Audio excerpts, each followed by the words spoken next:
بسم اللہ الرحمن الرحیم۔ قدرت اللہ شہاب کہتے ہیں کہ پہاڑ پور ایک چھوٹا سا گاؤں تھا۔ اس گاؤں کو چاروں طرف سے چھوٹی چھوٹی پہاڑیوں نے گھیر رکھا تھا۔ گاؤں کی آبادی بہت کم تھی۔ یہ گاؤں ایک دور دراز علاقے میں تھا۔ اس تک پہنچنے کے لیے ایک چھوٹی سی سڑک تھی۔ خاص بات یہ تھی کہ اس گاؤں میں اور آس پاس کی ساری زمین بنجر تھی۔ کھیت اور سبزہ بہت کم تھا۔ دور دور تک بہت کم درخت اور فصلیں نظر آتی تھیں۔ پورے گاؤں میں پیپل کا ایک ہی بڑا سا درخت تھا اور اس کا بہت گھنا اور ٹھنڈا سایہ تھا۔ گرمی کے دنوں میں اس سائے میں بیٹھنے کا بہت لطف آتا تھا، لیکن گاؤں کا کوئی بھی شخص اس درخت یا اس کے سائے کے قریب جانے کی ہمت نہیں کرتا تھا۔ اس کی وجہ یہ تھی کہ پیپل کا یہ پیڑ ایک لالچی بنیے کے گھر کی دیوار کے ساتھ اگا ہوا تھا۔ وہ اس درخت کو اپنی ملکیت سمجھتا تھا اور کسی کو اس کے سائے میں بیٹھنے کی اجازت نہیں دیتا تھا۔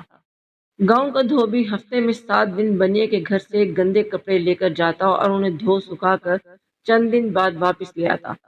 اس کے بدلے بنیا اس کو تھوڑی سی رقم بطور اجرت ادا کر دیا کرتا تھا۔ ایک دن دھوبی نے بنیے کے گھر سے کپڑے اکٹھے کر کے اپنے گدھے پر لادے اور واپس چل پڑا۔ یہ دوپہر کا وقت تھا۔ سورج سوا نیزے پر چمک رہا تھا۔ گرمی سے انسان تو کیا جانور بھی پریشان نظر آ رہے تھے۔ سب کا برا حال تھا۔ دھوبی جب بنیے کے گھر سے باہر نکلا تو اس نے پیپل کے درخت کا دور تک پھیلا ہوا ٹھنڈا اور گھنا سایہ دیکھا۔ شدید گرمی کے اس موسم میں یہ ٹھنڈی جگہ دیکھ کر دھوبی کا دل مچل اٹھا۔ اس نے سوچا کہ میں اس درخت کے نیچے چند لمحے آرام کر لوں تو مزہ ہی آ جائے۔ یہ سوچ کر اس نے اپنی چادر زمین پر درخت کے نیچے سائے میں پھیلائی اور اس پر لیٹ گیا۔ ٹھنڈی ٹھنڈی ہوا اور سائے میں جلد ہی اس کو نیند آ گئی اور وہ خراٹے لینے لگا۔ اسی وقت بنیا گھر سے باہر آیا تو دھوبی کو یوں بے تکلفی سے پیپل کے سائے میں سوتا دیکھ کر اس کا پارا چڑھ گیا۔ اس نے لات مار کر اسے بیدار کر دیا اور چیخ کر پوچھنے لگا کہ تمہیں اس جگہ سونے کی اجازت کس نے دی ہے؟ دھوبی بیچارہ ہڑبڑا کر اٹھ بیٹھا۔ بیچارہ شرمندہ سا ہو گیا اور سر جھکا کر کہنے لگا، جناب مجھے معاف کر دیں، میں کافی تھکا ہوا تھا، گرمی بھی بہت زیادہ ہے، پیپل کا ٹھنڈا سایہ دیکھ کر میں رہ نہ سکا، چند لمحے کے لیے لیٹا تو آنکھ لگ گئی۔ یہ سن کر بنیے کو اور زیادہ غصہ آ گیا۔ وہ چیخنے لگا، یہ زمین تمہاری نہیں ہے، سارا گاؤں جانتا ہے کہ یہ درخت میرا ہے، میں اس کے نیچے کسی کو بھی ٹھہرنے اور رکنے کی اجازت نہیں دے سکتا۔ دھوبی نے کہا، جناب میں آپ کے کپڑے برسوں سے دھو رہا ہوں، میرا باپ بھی آپ کے گھر کی خدمت کرتا تھا، اگر میں نے 2 گھڑی آپ کے درخت کے سائے میں آرام کر لیا تو اس میں آپ کا کیا نقصان ہوا؟ اپنے کام کے بدلے مجھے اتنا حق تو ملنا چاہیے۔ دھوبی کی بات سن کر بنیا مزید اکڑ گیا اور کہنے لگا، اگر تم ہمارے کپڑے دھوتے ہو تو اس کے بدلے میں اجرت بھی لیتے ہو، مفت میں یہ کام نہیں کرتے، تمہیں ایک گھڑی بھی اس درخت کے سائے میں آرام کرنے کا حق نہیں ہے، اس دنیا میں کچھ بھی مفت نہیں ملتا۔ بنیے کہ یہ بات سن کر دھوبی حیرت سے پوچھنے لگا، کیا تم اس درخت کے سائے کی بھی قیمت مانگتے ہو؟ بنیا مسکراتے ہوئے بولا، بالکل ٹھیک سمجھے، اسے رقم خریدنے کا ایک نیا طریقہ سوجھ گیا تھا۔ دھوبی نے پوچھا، کیا قیمت ہے اس سائے کی؟ بنیا بولا، اگر تم درخت کا یہ سایہ خریدنا چاہتے ہو تو تمہیں سونے کے 1000 سکے مجھے ادا کرنے ہوں گے، 1 پائی بھی کم نہیں۔ اتنی زیادہ قیمت سن کر دھوبی حیرت کے مارے اچھل پڑا۔ ایک لمحے کے لیے اس نے سوچا، پھر کہنے لگا، یہ تو بہت زیادہ قیمت ہے، میں تمہیں سائے کے بدلے میں زیادہ سے زیادہ سونے کے 200 سکے ادا کر سکتا ہوں۔ تھوڑی دیر دونوں میں بحث ہوتی رہی۔ بنیا اس دھوبی سے زیادہ رقم اینٹھنے کے چکر میں تھا اور دھوبی اس درخت کے ٹھنڈے سائے کے بدلے میں بنیے کو زیادہ رقم دینے کے حق میں نہیں تھا۔ کافی بحث مباحثے کے بعد بالآخر دھوبی اس پیپل کے درخت کے سائے کے بدلے سونے کے 500 سکے ادا کرنے کو تیار ہو گیا۔ بنیے نے بھی اس کی یہ پیشکش قبول کر لی۔ وہ خوش تھا کہ مفت میں اتنی بڑی رقم ہاتھ آ رہی ہے۔ یہ بھی طے ہوا کہ کل گاؤں کے سرپنچ کو گواہ بنا کر ایک معاہدہ تحریر کیا جائے گا۔ دھوبی پیپل کے درخت کے اس سائے کی قیمت بنیے کو نقد ادا کرے گا اور دونوں اس معاہدے پر دستخط کریں گے۔ اس کے بعد پیپل کے درخت کا سایہ دھوبی کی ملکیت بن جائے گا۔ سارے معاملات طے ہو جانے کے بعد دھوبی سوچ وچار میں غرق اپنے گھر واپس آ گیا۔ دوسری طرف بنیا بہت خوش تھا کہ اس نے دھوبی کو بے وقوف بنا کر ایک موٹی رقم اینٹ لی ہے۔ یہ رقم تو اسے مفت میں ہی مل رہی تھی۔ آخر درخت کے سائے کی قیمت ہی کیا ہوتی ہے؟ سایہ بھی وہ جس کے نیچے وہ خود اور نہ اس کے بیوی بچے آج تک بیٹھے تھے۔ اس نے منصوبہ بنایا کہ اس رقم سے وہ ایک کھیت خرید لے گا۔ بنیے نے اپنی دانست میں تو دھوبی کو دھوکہ دے لیا تھا، مگر دھوبی بھی اتنا بیوقوف نہیں تھا جتنا اس نے سمجھا تھا۔ دھوبی نے بھی بدلہ لینے کے لیے اپنے دماغ میں ایک منصوبہ سوچ لیا تھا۔ گھر پہنچ کر اس نے گدھے کو اس کی جگہ پر باندھا، اس پر لدے کپڑے اتار کر ایک طرف رکھے اور پھر اپنی بیوی سے کہنے لگا، سنو، مجھے اپنے سونے کے زیورات دے دو، میں انہیں گروی رکھ کر سونار سے رقم لینا چاہتا ہوں۔ اس کی بیوی یہ بات سن کر دنگ رہ گئی اور وہ کہنے لگی، اتنی رقم کی ایک دم کیا ضرورت آن پڑی ہے؟ دھوبی نے کہا، میں بنیے کے گھر کے باہر اگے پیپل کے درخت کا سایہ خریدنا چاہتا ہوں، میں اس گرمی میں اس کے نیچے آرام کیا کروں گا۔ دھوبی کی بات سن کر اس کی بیوی کو تو اپنے کانوں پر یقین ہی نہ آیا۔ وہ سوچنے لگی کہ اس کے شوہر کا دماغ خراب ہو گیا ہے، کبھی کسی نے درخت کا سایہ بھی خریدا ہے؟ کیا سایہ بھی کوئی جائیداد ہے؟ وہ دھوبی کو سمجھانے کی کوشش کرنے لگی کہ یہ بے وقوفی مت کرو، اس طرح تو تم ان زیورات سے بھی ہاتھ دھو بیٹھو گے، کیونکہ دوبارہ تم سے کوئی بھی یہ سایہ نہیں خریدے گا اور تمہاری رقم بھی تمہیں واپس نہیں ملے گی۔ لیکن دھوبی اپنے فیصلے میں اٹل تھا۔ اس نے اپنی بیوی کی کوئی بھی بات سننے سمجھنے کی کوشش نہ کی۔ بیوی پھر کہنے لگی، میرا تو مشورہ یہ ہے کہ زیورات بیچ کر تم کوئی کھیت خرید لو، اس پر کاشت کرو، جسے بیچ کر تم زیادہ منافع حاصل کر سکتے ہو اور امیر بن سکتے ہو۔ دھوبی کہنے لگا، دیکھو، پہلی بات تو یہ کہ میں دھوبی ہوں، مجھے صرف یہی کام آتا ہے، میں راتوں رات کسان نہیں بن سکتا۔ کھیت میں ہل چلانا، بیج بونا اور فصل بیچنا میرے بس کی بات نہیں۔ میں 10 سال بھی کھیت پر محنت کر کے اتنی رقم نہیں کما سکتا جتنی اس سائے سے 6 ماہ میں کما لوں گا، اور اس کے بعد تمہارے زیورات بھی تمہیں واپس مل جائیں گے۔ دھوبی کی بیوی سمجھ گئی کہ اس کا شوہر اپنا ارادہ بدلنے والا نہیں، اس لیے اس نے بحث نہیں کی اور چپ چاپ اپنے زیور شوہر کو دے دیے۔ دھوبی گاؤں کے سونار کے پاس پہنچا اور یہ زیورات اس کے پاس گروی رکھ کر سونے کے 500 سکے ادھار لے لیے۔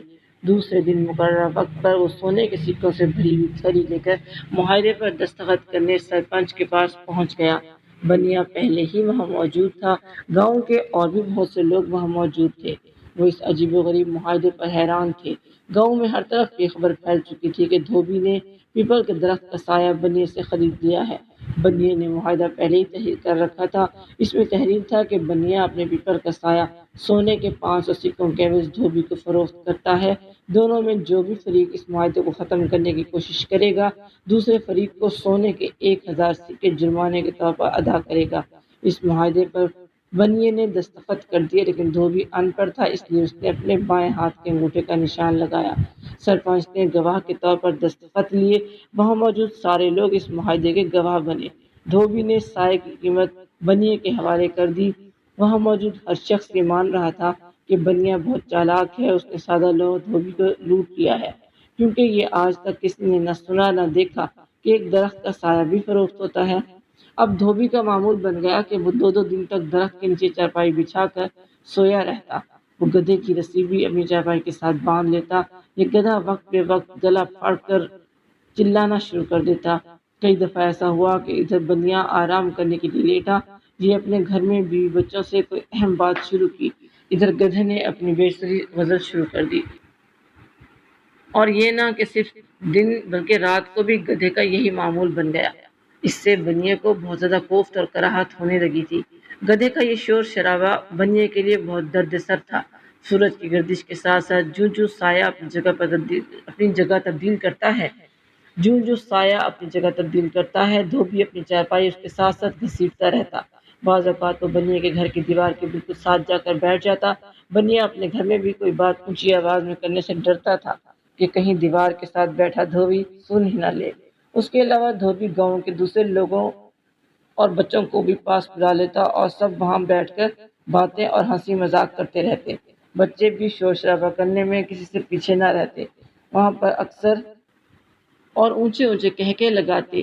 یہ ساری صورتحال بنیے اور اس کے خاندان کے لیے کافی پریشان کن تھی، کیونکہ بنیے کی بیوی نے ایک دن اسے بہت سنائی کہ تم نے میرے سر پر یہ کیا عذاب باندھ دیا ہے، نہ دن کو سکون ہے اور نہ رات کو اس کا کچھ کرو، ورنہ میں تمہارا یہ گھر چھوڑ کر یہاں سے چلی جاؤں گی۔ آخر ایک روز تنگ آ کر بنیے نے دھوبی سے بات کرنے کا فیصلہ کر لیا۔ وہ دھوبی سے کہنے لگا، لگتا ہے میرے گھر پر بھی قبضے کا ارادہ رکھتے ہو تم، تمہارا گدھا اور تمہارے جاننے والے سب کی وجہ سے ہمارے آرام اور کام میں خلل پڑتا ہے۔ دھوبی مسکرایا اور کہنے لگا، ایسی بات نہیں ہے جناب، میں تو صرف سائے کے نیچے بیٹھتا ہوں، جو سورج مغرب کی طرف جاتا ہے سایہ مغرب کو سرک جاتا ہے اور آپ کے گھر کی دیوار کے ساتھ جا لگتا ہے۔ میں اس سے آگے نہیں گیا۔ بنیا وقتی طور پر تو خاموش ہو گیا، تاہم اس کا دل بے چین تھا۔ وہ سمجھ نہیں پا رہا تھا کہ اس مصیبت سے کیسے جان چھڑائی جائے، مگر پھر ایک دن اس کی جان چھوٹ گئی۔ اچانک ایک دن دھوبی غائب ہو گیا۔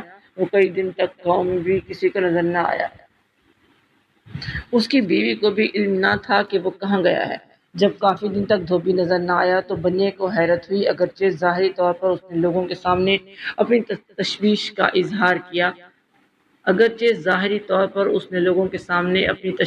اظہار کیا مگر دل ہی دل میں یہ خوش تھا کہ چلو اس مصیبت سے تو جان چھوٹی۔ مگر جیسے برا وقت آتے پتہ نہیں چلتا، اسی طرح ایک دن جب بنیا اپنی دکان بند کر کے دوپہر کا کھانا کھانے گھر آ رہا تھا تو یہ دیکھ کر دھک سے رہ گیا کہ دھوبی ایک دفعہ پھر پہلے کی طرح اپنی چارپائی بچھائے درخت کے سائے کے نیچے موجود تھا۔ اس کے آس پاس کافی لوگ موجود تھے۔ جب بنیا قریب پہنچا تو اس نے دیکھا کہ دھوبی کے پاس درجن بھر بکریاں، بھیڑیں، 2 کتے اور 2 بھینسیں بھی تھیں۔ گدھا تو پہلے اس کے پاس موجود تھا۔ سب کی آوازیں مل کر عجیب شور شرابہ کر رہی تھیں۔ بنیے نے غصے میں چلا کر پوچھا، تم نے یہ کیا تماشا لگا رکھا ہے؟ دھوبی یہ سن کر کہنے لگا، یہ تماشا نہیں جناب، یہ میرے مویشی ہیں۔ چونکہ ان کو رکھنے کے لیے میرے گھر میں جگہ نہیں، اس لیے اب یہ اسی پیپل کے سائے میں رہیں گے۔ یہ بات سن کر بنیا تو غصے میں پاگل ہی ہو گیا۔ وہ تو پہلے ہی اکیلے دھوبی سے تنگ تھا اور اب وہ یہ بھی اپنے ساتھ لے آیا تھا۔ چیخ کر کہنے لگا، تم انہیں میری زمین پر کیسے رکھ سکتے ہو؟ میں نے صرف سایہ بیچا ہے، زمین نہیں۔ دھوبی یہ سن کر کہنے لگا، آپ سچ کہہ رہے ہیں، میں صرف سایہ ہی استعمال کروں گا۔ اگر آپ کو کوئی اعتراض ہے تو آپ اپنی زمین کسی اور جگہ لے جا سکتے ہیں۔ دھوبی کے یہ الفاظ سن کر سارے لوگ ہنسنے لگے۔ بنیا سٹپٹا گیا۔ وہ اپنے آپ کو بہت چالاک سمجھتا تھا مگر یہ دھوبی تو اس کے قابو ہی نہیں آ رہا تھا۔ وہ جھنجھلا کر بولا، میری زمین یہی رہے گی، تم اپنا سایہ کہیں اور لے جاؤ۔ بنیے کی بات سن کر دھوبی نے ایک اور قہقہہ لگایا اور بولا، ٹھیک ہے، لیکن پھر میں پیپل کا درخت بھی ساتھ ہی لے کر جاؤں گا کیونکہ یہ سایہ اس درخت کا ہے۔ دھوبی کی یہ بات سن کر بنیا زیادہ پریشان ہو گیا۔ وہ اپنے باپ دادا کے لگائے ہوئے درخت کو کاٹنے کی اجازت کیسے دے سکتا تھا؟ اس نے اپنے گھر والوں اور دوست رشتہ داروں سے مشورہ کیا اور پھر فیصلہ کیا کہ دھوبی کے ساتھ سائے کی فروخت کا معاہدہ توڑ دیا جائے۔ اب بنیے کے پاس دھوبی کو جرمانے کی رقم واپس کرنے کے سوا کوئی چارہ نہ تھا۔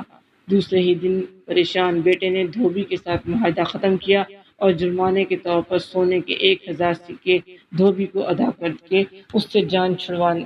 دھوبی خوش ہو گیا، اسے اپنی رقم دگنی ہو کر واپس مل گئی تھی۔ اس رقم سے اس نے گروی رکھے ہوئے زیورات سونار سے واپس لے کر اپنی بیوی کو لوٹا دیے۔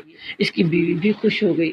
قدرت اللہ شہاب کہتے ہیں کہ اس ساری صورتحال کے بعد اب دھوبی بنیے کو نصیحت کرتے ہوئے کہنے لگا، یہ روشنی، بارش، دھوپ، چھاؤں سب خدا کے تحفے ہیں، یہ انمول ہیں، ان پر قبضہ نہیں جمانا چاہیے بلکہ سب کے ساتھ مل کر ان سے فائدہ اٹھانا چاہیے۔ بنیے کو بھی اب یہ بات سمجھ آ گئی تھی، اس لیے اس دن کے بعد سے اس نے کبھی کسی کو پیپل کے سائے میں بیٹھنے سے منع نہیں کیا اور سارا دن لوگ وہاں سوتے ہیں، بچے کھیلتے اور خوشگپیاں لگاتے سارا دن لوگ وہاں سوتے، بچے کھیلتے اور خوشگپیاں لگاتے بنیے کو لاکھوں دعائیں دے کر جاتے ہیں، کیونکہ بنیا پہلے کی طرح ان سے لڑتا جھگڑتا نہیں تھا بلکہ وہاں پر ان کے آرام اور پینے کے لیے صاف پانی کا بندوبست بھی کرتا۔ قدرت اللہ شہاب کہتے ہیں کہ اس میں کوئی دو رائے نہیں کہ لالچی انسان اپنے لالچ کی وجہ سے ذلیل و خوار ہوتا ہے۔